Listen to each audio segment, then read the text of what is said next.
Hello, everyone. I am Ashley Banfield, and I have a major exclusive update to share with you regarding the mysterious Lynette and Brian Hooker case. As you might recall, Lynette Hooker has been missing now for more than 2 weeks.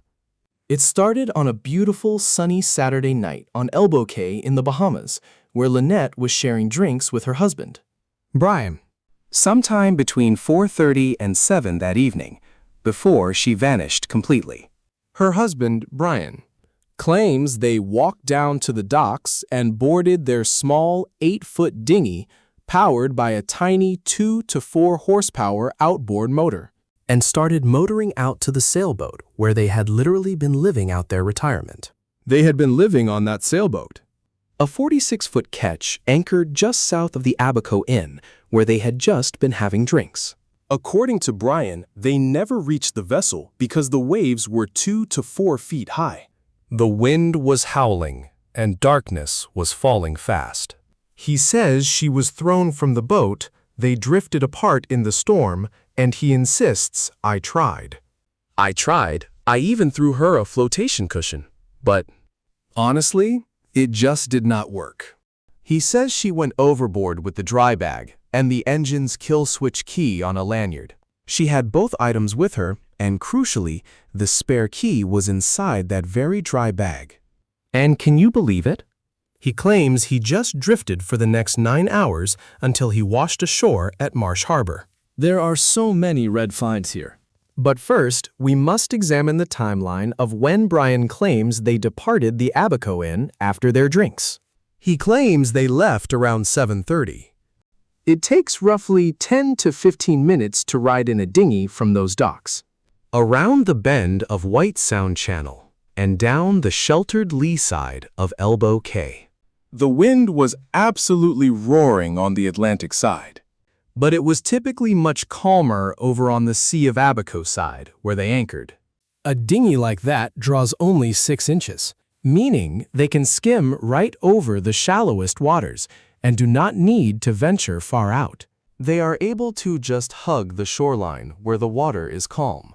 Yet Brian insisted they faced 2 to 4 foot waves, claiming it was rough. But remember, that entire area is exceptionally shallow. Even if they drifted into deeper spots, we are talking about maybe 5 feet of water. Sure, waves might make it tough to stand up. But actually drifting apart from her. But let me stay focused. Here is the real problem. We obtained the final photograph of the couple. We shared that photo on our show. It has a timestamp of 6:34 p.m., taken right by the pool behind the Abaco Inn. In it, Lynette is wearing a green cover-up, standing with her arms tightly crossed. She looks like she might be cold from the heavy winds whipping through. We have stood there ourselves.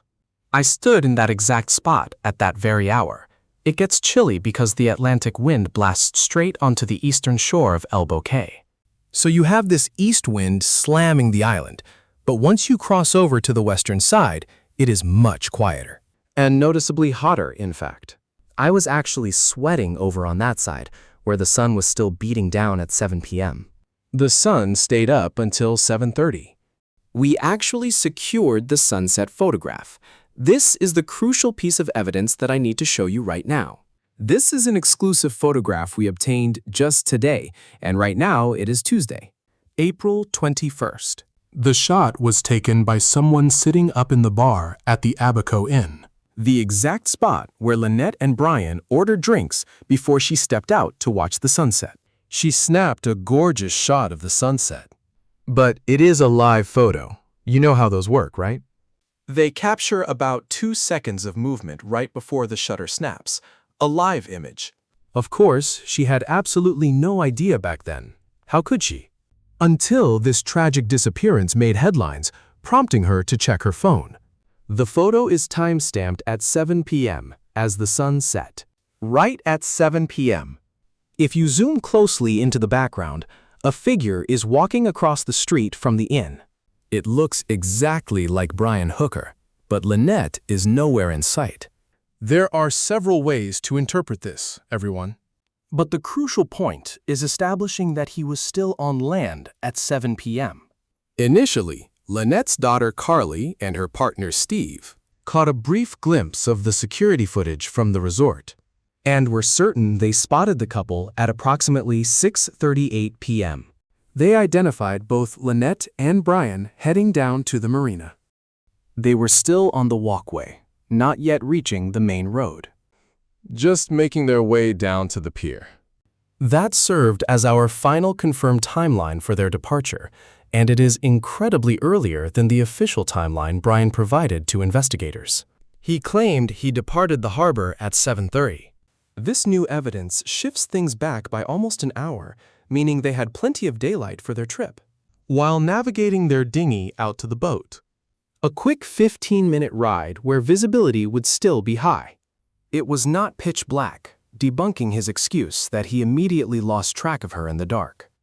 Instead, this new photo at 7 p.m. completely shatters his story, forcing us to re-examine the facts. Remember, it is a frozen frame. A live image, yes, but we cannot see his movements after he crosses that street. The walk down to the dock where they kept their boat tied is barely 30 seconds away. Did he board the dinghy alone? Where was Lynette? Was she still up at the bar, perhaps using the restroom? Did she tell him to head down without her? Or maybe they walked down together and she turned back to the inn at the last minute, saying she had to run back up to use the facilities. The timeline remains a mystery, but this crucial piece of evidence brings us closer to their final moments together. assuming she actually boarded. That small boat at the dock, setting off on their 15-minute journey back to the main sailboat. This photograph is absolutely vital. But there is another detail hidden in this image that changes everything. If you zoom closely into the background, it is difficult to spot in the frozen frame. But when you play the live video sequence, you can clearly see him carrying a yellow dry bag. This really matters. Those dry bags are going to blow this investigation wide open. He is carrying a bright banana yellow dry bag, right? But in their Instagram posts, Lynette is always carrying a bright green dry bag. And in fact, We spotted in Florida during those Key West videos. and it shows up again in the Bahamas footage. If you zoom in on that final pool photo from the Atlantic side of Elbow Cay at the Abaco Inn, It is tough to see clearly, but there definitely seems to be something lime green on the ground left of Lynette's lounge chair. and it makes perfect sense. She has got her gear packed in her dry bag, sitting right there on the ground next to her chair. That fits the pie. But I cannot spot that lemon yellow dry bag Brian is carrying in this brand new photo from 7 p.m. It is missing from that poolside shot, but here is what we do know. Brian's story, And I use the word story with absolute skepticism and the heaviest air quotes imaginable. Brian claims he left the Abaco Inn with Lynette around 7:30, which is a full half hour after we see him walking down to the dock. He says they cleared the White Sound Channel and steered left. Which would mean heading south, straight down the coastline of Elbow Cay. the water is rough and the light is fading fast. But darkness only falls between 7:45 and 8 p.m. I spent 5 consecutive days out there, measuring the light myself. Sure, the sun sets, but there is usable daylight until 8. By 8, it is pitch black. If you told me your wife fell from the dinghy at 8 and you couldn't see her, I would believe you. But at 7:30 or even 7:45, let us give them 15 minutes. To clear the channel and begin moving south along Elbow Cay. I will give you 10 minutes because that is all it takes. If you actually left at 7:30, And I seriously doubt that is true, since we see you heading to the dock at 7, that only brings you to about 7:40. Let us assume you fumbled with the lines for a bit, or spent some extra time on the dock. Let me even give you until 7:50. at 7:50, there is still enough light to spot someone falling overboard. You have got plenty of light for another 10 minutes. And you are navigating fairly shallow water. So, let us look at how windy it really was, because as you know, I have received wildly different reports throughout this investigation about the wind conditions. Right out there in the Sea of Abaco, just 150 yards offshore, right? Off that western leeward coast, where the wind is not nearly as brutal. For instance, the owner of the Firefly Inn told me something interesting. Stating that while winds can scream at 30 knots on the Atlantic side, with wind howling at 30 knots, Yet over on the Sea of Abaco, western shore, it remains calm enough for snorkeling because it is so incredibly sheltered.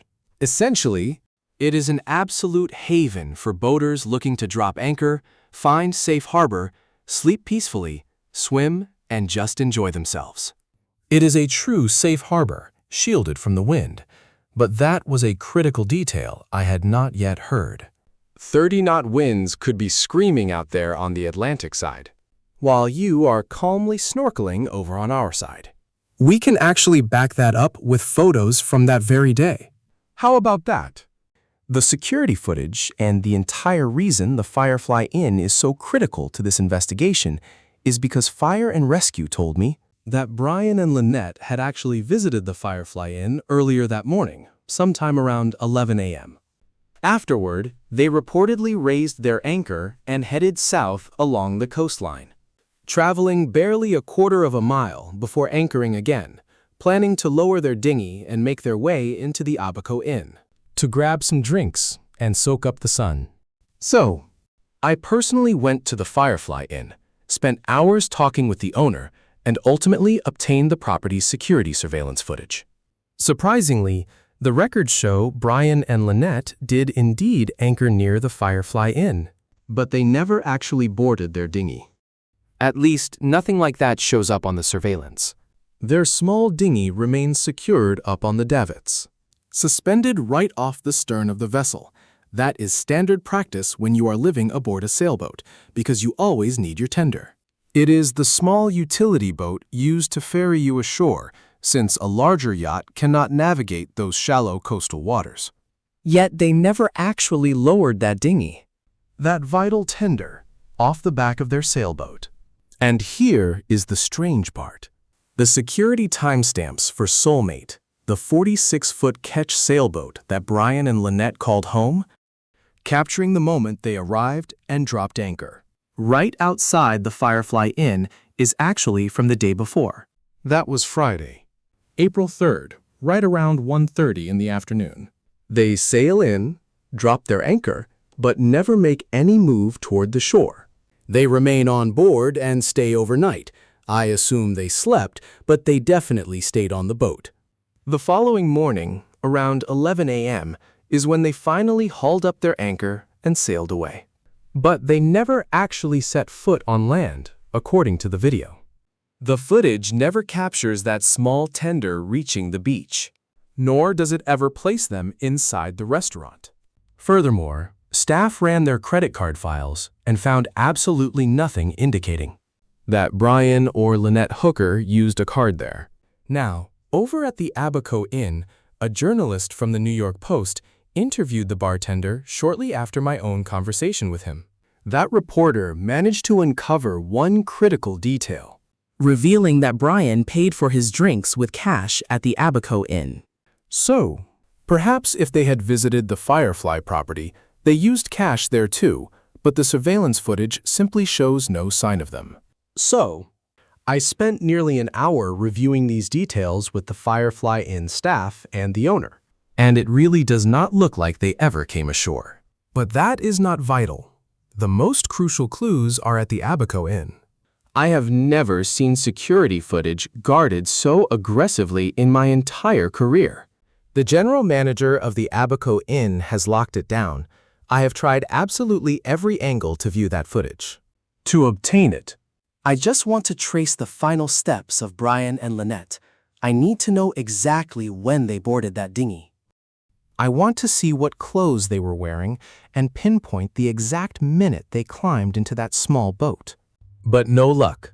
The Royal Bahamian Police shut it down, warning the general manager of the Abaco Inn directly. Do not release this footage. Keep it hidden. I cannot fathom why, but they stepped in to block it. Fine, we will respect their boundary, but that tape is being fiercely, almost desperately guarded. I wonder why that is. Hopefully, the truth surfaces eventually, because that footage holds the key to so many mysteries. It would show us, once and for all, the exact moment Brian left the dock and steered towards his vessel, Soulmate. To me, if his story is off by a whole hour, that looks like probable cause for an arrest. I can live without knowing the precise minutes myself. But nobody can argue with the sun. Solar cycles are absolute facts, completely set in stone.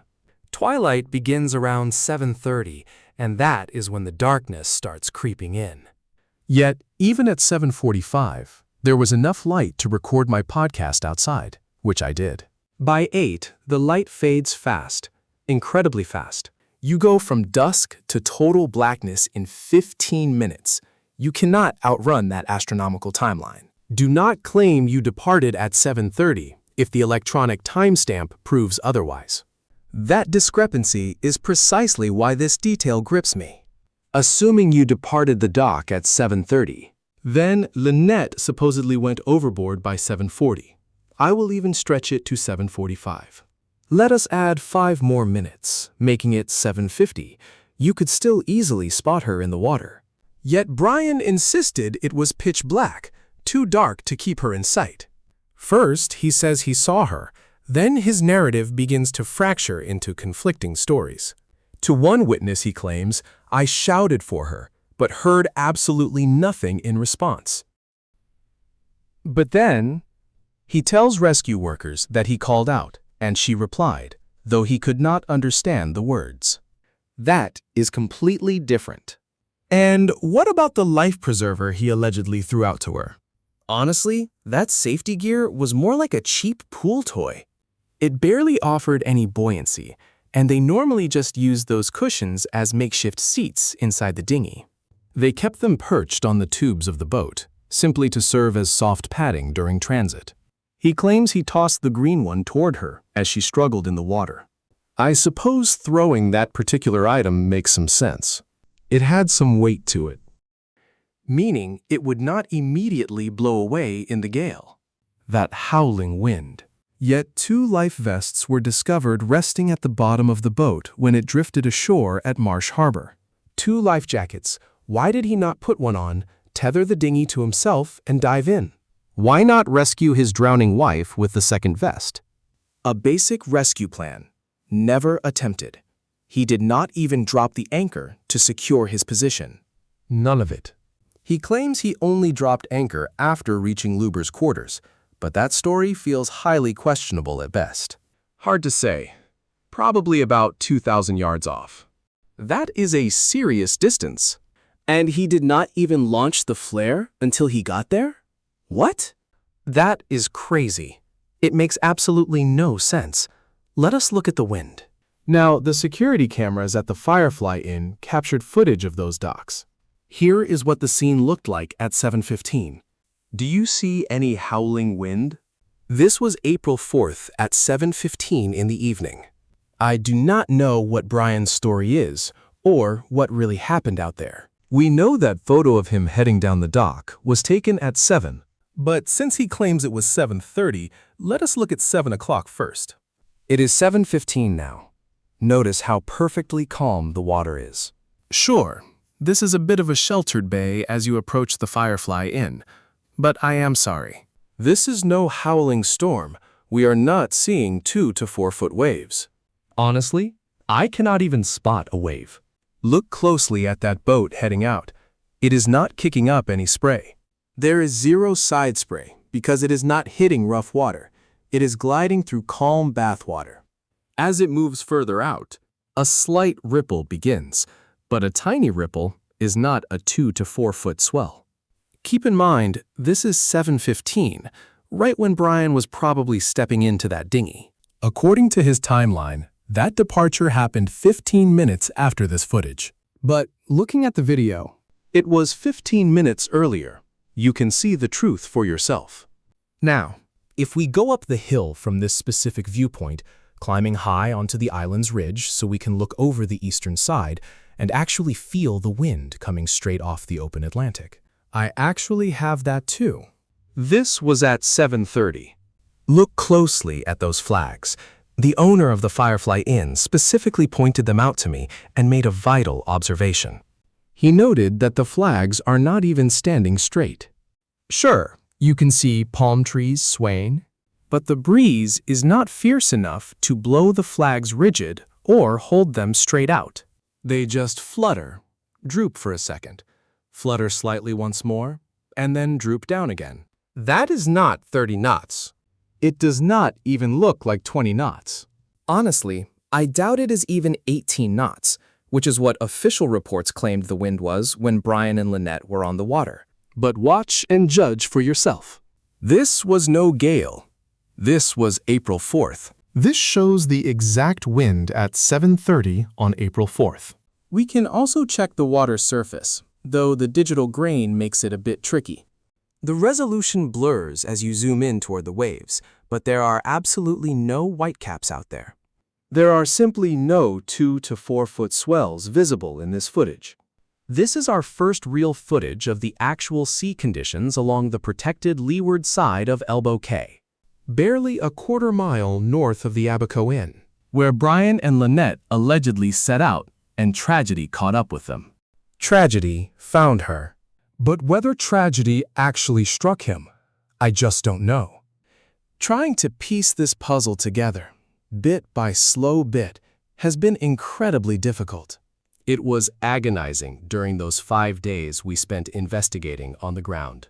And the weight hasn't lifted since we returned. The Royal Bahamian Police are keeping completely silent, offering absolutely nothing. I've tried repeatedly. Brian isn't talking, which is probably smart. But pictures don't lie. The timestamps on that iPhone tell a very clear story. Now we can actually track him crossing the street, Heading straight toward the dock pathway at 7 p.m. What happened next? Where is Lynette? And what is with that dry bag? Where did her dry bag go? Was it left at the inn, or did something happen after that final piece of surveillance footage? the one Lynette's daughter Carly and her boyfriend Steve reviewed. They estimated the time around 6:38, which is 22 minutes earlier. What took place in that gap? Of course, their timeline could be slightly off. But we have to give them grace. They are living through an absolute nightmare. Carly and her boyfriend Steve are enduring complete agony, and Lynette's mother, Darlene, is completely devastated. First, they desperately need to know where their loved one is. And second, they must know if Brian was involved in her disappearance. A quick word from our sponsor. With spring here, I always want my home to feel a bit softer and calmer, a peaceful sanctuary to land and decompress at the end of a long, exhausting day. And for me, high-quality bedding completely sets that tone. If your sheets are scratchy, stifling, or just plain uncomfortable, you notice it the second you lie down. That is why I love Cozy Earth. Their luxury bamboo sheets are crafted from premium bamboo viscose, and they are incredibly soft, breathable, and regulate temperature. You will stay cool and comfortable all night. Plus, they offer a 100-night sleep trial and a 10-year warranty. By the way, I am actually wearing one of their Cozy Earth hoodies right now. I am completely obsessed with it. It has that classic waffle style, but feels incredibly soft and perfectly snuggly. Head over to CozyEarth.com and use code BANFIELD to get 20% off sheets, hoodies, or anything else. If you receive a quick post-purchase survey, please do me a favor. Tell them you heard about Cozy Earth right here on our show, because home is not just a place, it is a feeling. True comfort lives with Cozy Earth. Now, I want to play a couple of audio clips that have been seriously bothering me. And I will explain why. Brian Hooker called some of Lynette and Brian's close friends. And he basically just unloaded a massive flood of information. The friends on the receiving end were so overwhelmed by everything he was saying that they started recording, unable to write fast enough. They needed to make absolutely sure they could review all the details later, Because they were incredibly frightened for their friend Lynette. So, after some time, investigators began to suspect that something was seriously off here. And That recording became crucial for them to dissect every single word Brian uttered. the audio clips we are about to play will show you exactly why. Blaine Stevenson was a close friend who, Well, he became a dumping ground for all kinds of useless details Brian kept feeding him. because Blaine only wanted to know one thing. Where were you heading when this tragedy occurred? That was the only detail that mattered. it is a simple question, right? But Brian's response was nothing but a chaotic, rambling mess of useless noise. Pure noise. First, he claims he left the Abaco Inn, made a left turn out of the White Sound Channel, and steered south toward Elbow Cay. But then his story shifts. He starts talking about escaping the harbor and sailing over to Great Guana Cay instead. But that happened 2 whole days earlier. Why bring up all this irrelevant noise? None of this actually addresses the specific question Blaine was asking. And that was, where exactly were you sailing from when your wife fell off the back of that dory? Why are you even mentioning April 2nd? It sounds exactly like a suspect offering up far too much information. Listen closely and decide for yourself. So, where exactly were you two traveling to and from? Those details were missing from the Facebook reports, leaving me wondering how you even planned a grid search pattern. To be honest, I do not really understand the local currents and tides. I usually just rely on Hopetown for that. Right. We were navigating off of a place called Elbow Cay, spelled elbow. Yes, spelled Elbow Cay. C-A-Y. We were positioned right near the middle of the cay, near a popular spot called Tahiti Beach. It is incredibly famous around here, a sandbar that completely dries out at low tide. A floating barge docks right on the sand to serve drinks to tourists all day. You get wild manta rays swimming right up to your legs there, so it quickly became one of our favorite spots. We had been feeling pretty trapped inside the harbor for some time, so we desperately needed to get outside. Our plan was to visit a neighboring island called Great Guana Cay to refill on diving tanks, and everything seemed to be going smoothly at first. You see, The area had strong easterly winds, which are typical trade winds for this region. We were sitting right at the edge of those trade winds, which meant we faced a steady 20-knot wind all day, with occasional heavy gusts. Our little anchorage was calm enough, but the moment we pulled away from the Abaco Inn, we exited the channel and slammed directly into some very rough chop. Wait a minute. Stop right there. Did he honestly just claim he did not understand the local tides and currents? Are you kidding me? You live on a keelboat. You claim to be a sailboat captain. It makes no sense. I once captained a keelboat, a 34-foot CNC, out in the Whitsunday Islands of Australia. I was the captain, and the only other person on board had absolutely no idea how to sail. So I understand exactly what it takes to handle a keelboat, even though I do not live on one. This guy actually lives on one. You study the currents and tides. If there is a single thing you master on a keelboat, it is the tides. See, navigating the Sea of Abaco in a deep keelboat is like steering through a shallow swimming pool. That boat has a massive keel that will strike the bottom and capsize you if the tide suddenly drops and you find yourself trapped in shallow water. You absolutely know the tides. What? He claims he does not understand the local currents and tides? You have been anchored there 5 weeks.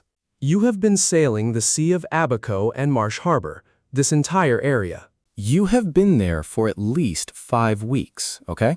you know the currents, and you definitely know the tides. Otherwise, you would never risk steering into those shallow, bathtub-like waters.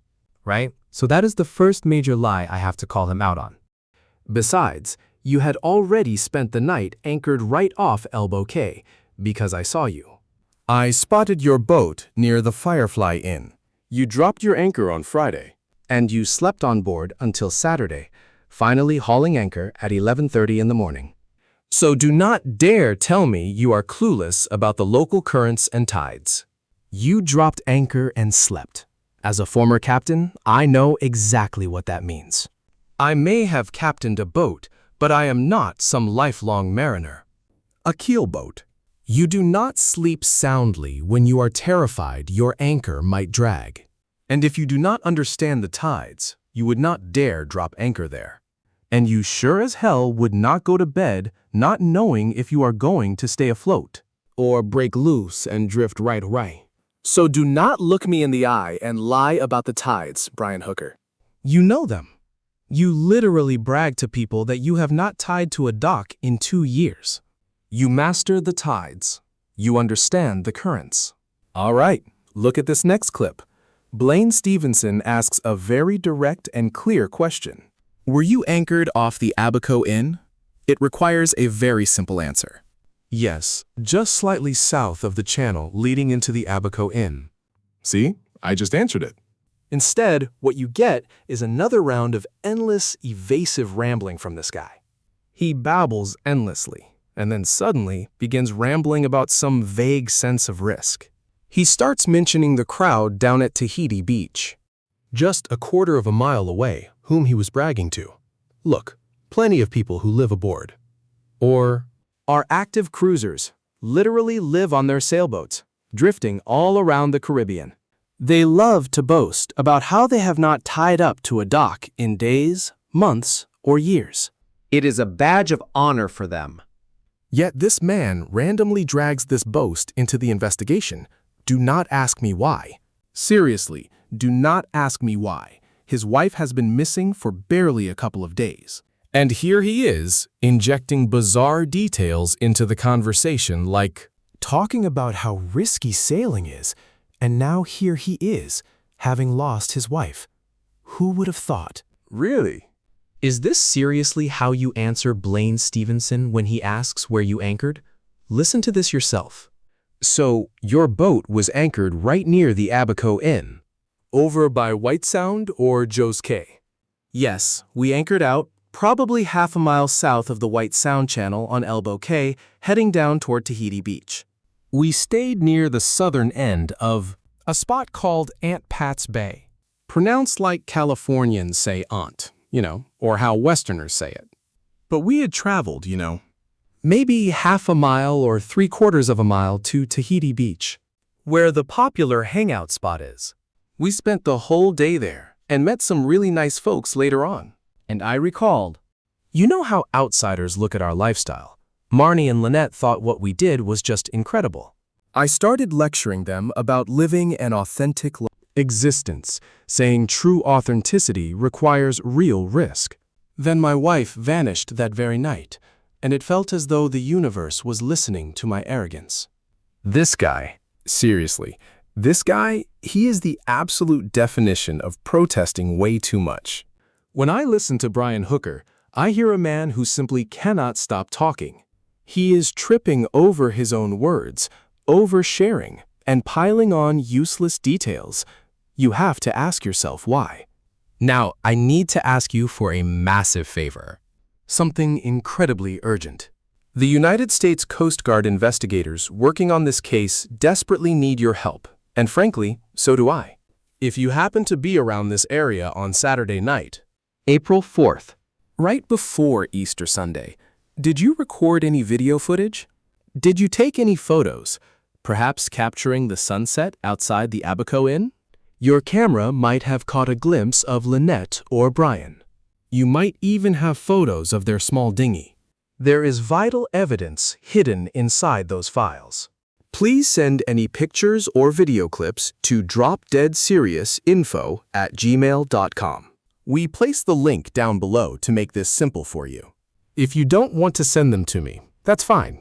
Just submit them to cgistips.com. That's their website, but you can also scan the QR code on your screen to use their mobile app. I have it open right now. The CGIS Tips app lets you submit information anonymously. CG stands for Coast Guard, and IS means Investigative Services. Go to cgistips.com or scan the QR code.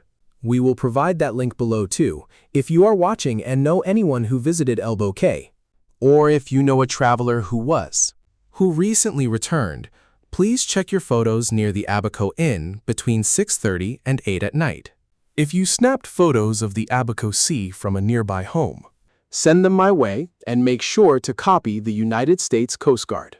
You might hold the critical piece of evidence that solves this case. Thank you so much for your time and help. Thanks for following this journey. There is much more of this story to uncover. Hit that subscribe button to keep tracking this case. Consider becoming a channel member, as we are constantly releasing new evidence. You cannot afford to miss these updates. Go back and watch our previous files on those 5 days in the Bahamas. I laid out crucial case files in those segments, leading right up to tonight. And over the next couple of days, brace yourselves. I am incredibly close to securing a few major puzzle pieces that could break this mystery wide open. So keep your eyes peeled, because I will bring those findings straight to you. Thank you once again for tuning in. And if you remember anything, remember this. The truth is not just serious, it's lethal.